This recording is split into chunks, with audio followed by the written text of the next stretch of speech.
If you're looking for a hearty and meaty lasagna recipe, I have the one just for you. This is my lasagna recipe that I have been making the same for years. I never tweak it because I love it just how it is. My name's Nancy. Welcome back to Nancy's Homestyle Kitchen, where I share how to make real food with simple ingredients and no pressure to be perfect. I just pulled out all the ingredients for the meat sauce and I'm done chopping up 1 whole yellow onion.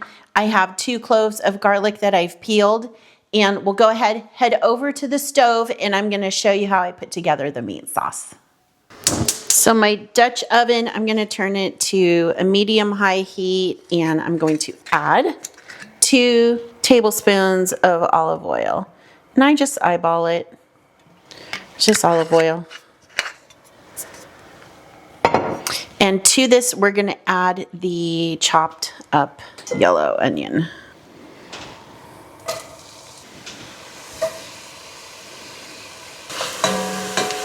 Sauté the onions for 3 to 5 minutes until they're nice and translucent. You'll know that they're just about ready when you see that they're not white anymore and they kind of have a yellow translucent appearance. So at that time, we're gonna add in 2 cloves of garlic. I'm using my garlic press. If you don't have a garlic press, you can just finely chop it. But this was a great investment. I use it all the time, and it's something that pretty much you just buy once and you will have it forever. And they're not that expensive. I just want to scrape off the garlic. And then we'll saute that. You'll start smelling that beautiful garlic aroma. But we don't want to keep it in here too long without adding in any of the meat because it'll burn if it's just in here with the onions. And you can see we're starting to get some caramelization down here on the pan. This is where we're going to start developing some flavor. So like I said, just give that 1 to 1.5 minutes to just release its oils and aromatics and cook just a tiny bit. Now we're gonna add the meat. So this is 1.5 pounds of ground beef.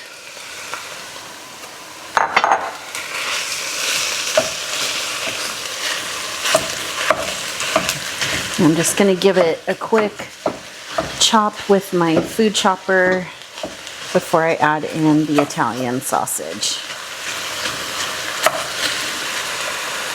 So here is 1 pound of Italian sausage.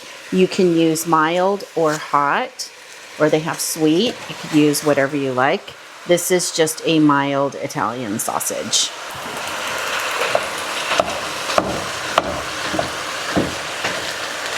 And these little choppers are great for ground meats. Okay, I can turn the heat up a little bit more. So this is going to take a few minutes to get both the beef and the Italian sausage browned. So just kind of let it sit, chop it and stir it, let it sit, chop it and stir it until everything is cooked through. Okay, the ground beef and the sausage is thoroughly cooked. The onions are soft. It smells fantastic. So I'm going to turn the flame off, and what I want to do is drain out as much of the fat as I can. So I turn the flame off so my pot holder here doesn't get on fire. So just push the meat to the side and let's scoop out a lot of the fat without getting very much of the meat or the onions or the garlic. And you're not going to get it all, just get a good amount of it. You can see there's quite a bit, and that's just going to depend on how lean or fatty the ground beef is that you're using. Okay. That little bit of fat in there is just fine, not a big deal. Okay, turn the burner back on, and in this bowl I have a tablespoon of white sugar, a teaspoon of salt, 1/4 teaspoon of crushed red pepper flakes, and the other 3 herbs are a teaspoon each of Italian seasoning, basil, and oregano. So we just want to add that to the pot. I'm going to deglaze the bottom of the pot with a little bit of red wine. I'm just using some Cabernet Sauvignon that I just buy for cooking purposes. And if you could see, we don't have a lot of brown bits in the bottom of the pan, maybe just a few. But by putting maybe 2 tablespoons of red wine in there, 1, it's going to give it some good flavor. 2, it's going to provide a little bit of moisture to go through and break up all those bits. So you can't even see it in there. It smells so good. And now we're going to go in with the tomato sauce.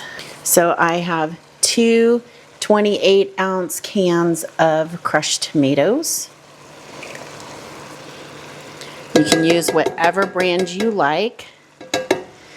This is my personal favorite. It's a little more expensive than the store brands, but I think the quality of this is far superior. I'm gonna keep this one to the side because if I feel like I need a little bit of water, I'm gonna use that can, swish it around in there and get a little bit more of that tomato sauce. And then this is a 6-ounce can of tomato paste. And then just mix this up really well so we can break up that tomato paste and get all of those spices incorporated with the crushed tomatoes. Okay. And finally, I have the rind of the Parmesan. So I'm gonna nestle that in there. We're gonna put the lid on and we're gonna simmer it for 20 minutes. So I have the meat sauce simmering. That takes 20 minutes. I have the oven preheated to 375 degrees. While I was getting the meat sauce ready, I brought a large pot of water to a boil, and now we're gonna boil 1 pound of lasagna noodles. So when you're cooking your pasta, you wanna season it really heavily with salt. And I like to add the salt after the waters come to a boil so the salt isn't sitting there on the bottom of the pan. And just cook it according to your package directions. So this says 8 minutes. So I'm just going to add all the noodles in and we will cook it for 8 minutes. And when I'm putting the noodles in the pot, I'm just alternating the directions so they aren't just completely stacked and nesting on top of each other as they are in the box. And then I'll come over here every couple minutes or so and give them a stir. So I have the timer going for 8 minutes. Again, the meat sauce, that has about 15 minutes left. I'm gonna go ahead and check it and stir it. I don't want to just walk away from it completely and have it burn on the bottom. So just go ahead and give it a stir every couple minutes or so. So while that stuff is going on, the last thing we need to prepare is the ricotta filling. So in this bowl, I'm going to crack 3 eggs. And actually, I'm gonna crack them into this bowl and then put them in there because I don't want to end up with eggshells in my ricotta mixture.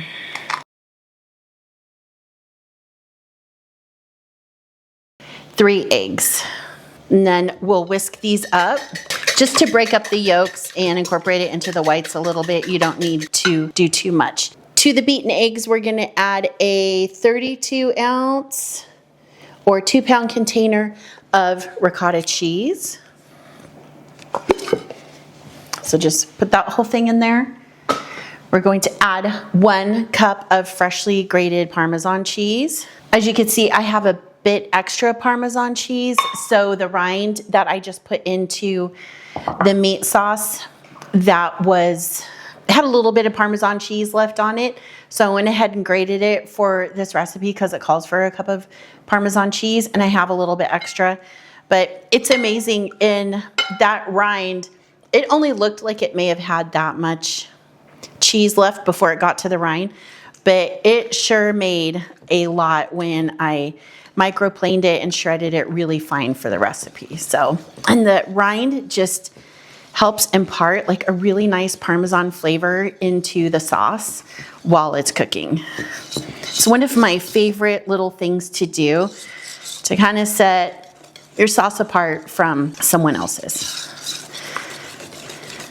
So as you can see, this blends up really quick and easy. I have 1/4 cup of fresh chopped Italian parsley. I have half a teaspoon of salt and half a teaspoon of pepper.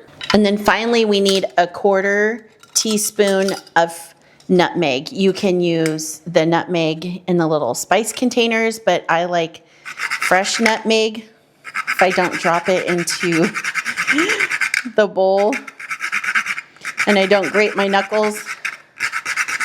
But it just, there's nothing like fresh nutmeg. And you can just kind of eyeball it. See? Like that. Good thing I have a bunch of these. Okay. So this is going to be one of our layers. We're going to have layers of noodles, meat sauce, ricotta cheese, and mozzarella cheese. You can smell the nutmeg and the Parmesan. Okay, ricotta layer is done. I have some Parmesan cheese to garnish the top. I have 1 pound of mozzarella cheese that I grated in my food processor. It melts better, or you can buy it in the bag, whatever method you want to choose. If you want to try to make some shortcuts in this, you can. You could use the no-bake or the no-boil lasagna noodles. And there's another method floating around out there where it says if you put those dry lasagna noodles into very hot tap water and let them soak for 20 to 30 minutes, you can use that in your lasagna. I've tried a couple of those methods, and for me, I personally think it tastes better when the pasta is actually boiled in water. I think it just has a better consistency and chew to the pasta that for me is familiar with lasagna. So that's how I'm gonna do it. Okay, got 10 minutes left on the meat sauce. I have about 2 minutes and 45 seconds left on the noodles. So those are gonna be done first. What I'll do is take them over to the sink, drain them, and I'll lay them out on a pan. And then once the meat sauce is done, we'll come back and we'll assemble the lasagna. All right, all of our layers are prepped, so it's time to start assembling. First thing you wanna do is put 1 cup of the sauce into the bottom of a 9x13 pan. I sprayed the bottom of the pan with some olive oil spray just to help prevent sticking. And spread the meat out in the pan. And now you need to top with your cooked lasagna noodles.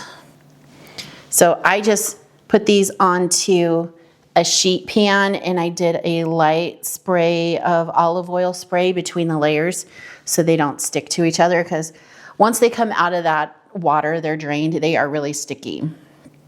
So you need 5 noodles. So just shingle them or overlap them together. Okay, then we're gonna add some of the ricotta mixture. Gonna go 2 cups. About 1.5 cups.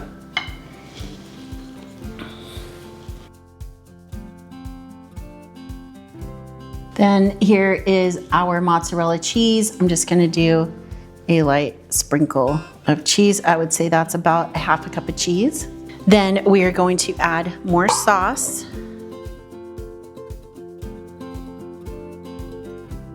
More noodles.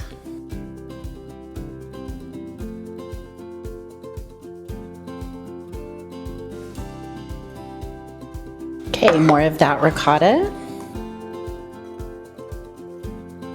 So see, I think a cup and a half is about the right amount of the ricotta so we could get a couple layers for sure. Some more of that mozzarella cheese. And the meat sauce.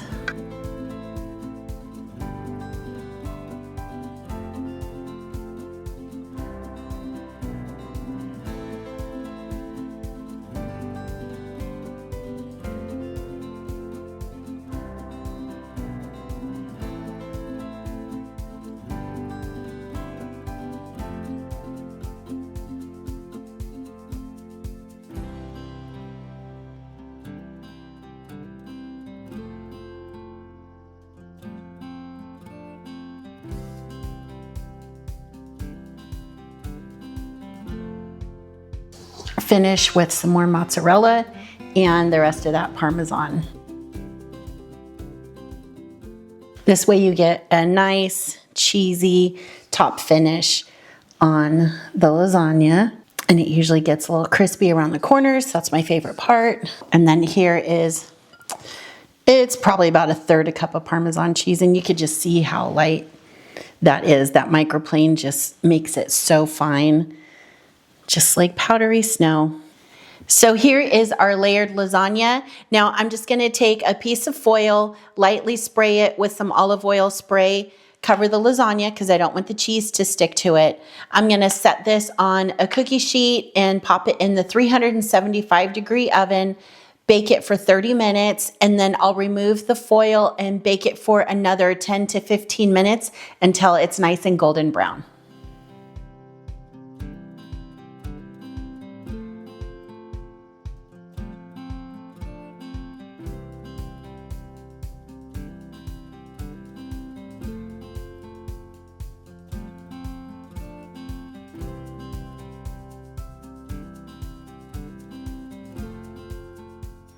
The lasagna's been resting for about 20 minutes, so we're gonna go ahead and cut into it. I'm just gonna run a knife around the edge, and I'm just using a butter knife. We did spray this with a cooking spray. There was just some olive oil in a spray pump. So hopefully it releases easy. I mean, this knife is going around the perimeter really, really easy. And when you let it rest, it should, in theory, cut easier than if it's hot and everything's still moving around and melty. It should come out in a cleaner piece. And you can make these as big or as small as you want. And if you don't feel like cutting it up, you could just serve it with a big spoon and people can scoop it out. Make sure.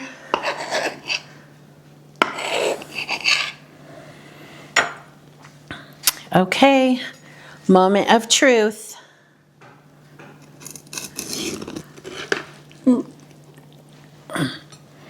Here we go. You can see the layers of the meat sauce and the ricotta cheese mixture. The top cheese is nice and bubbly and caramelized. So after it was done with the baking process, I cranked on the broiler and I just got the top of the lasagna close to the broiler for maybe 5 minutes, just because I do like that crispy cheese on the top. So let's give it a try. You can see the steam coming off of it. Even though it's been sitting here for 20 minutes or so, it is still nice and hot on the inside.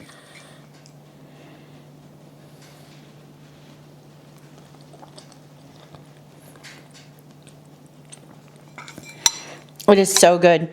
This is the lasagna that I crave. I don't need any vegetables in it other than some onions. Don't be putting any fancy zucchini in it and stuff. I don't even like mushrooms. I like meat and cheese lasagna. Anyway, I hope you enjoyed going over this recipe with me. I love sharing things from my recipe box with you.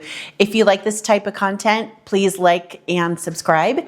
And I will see you next week with another recipe from my kitchen.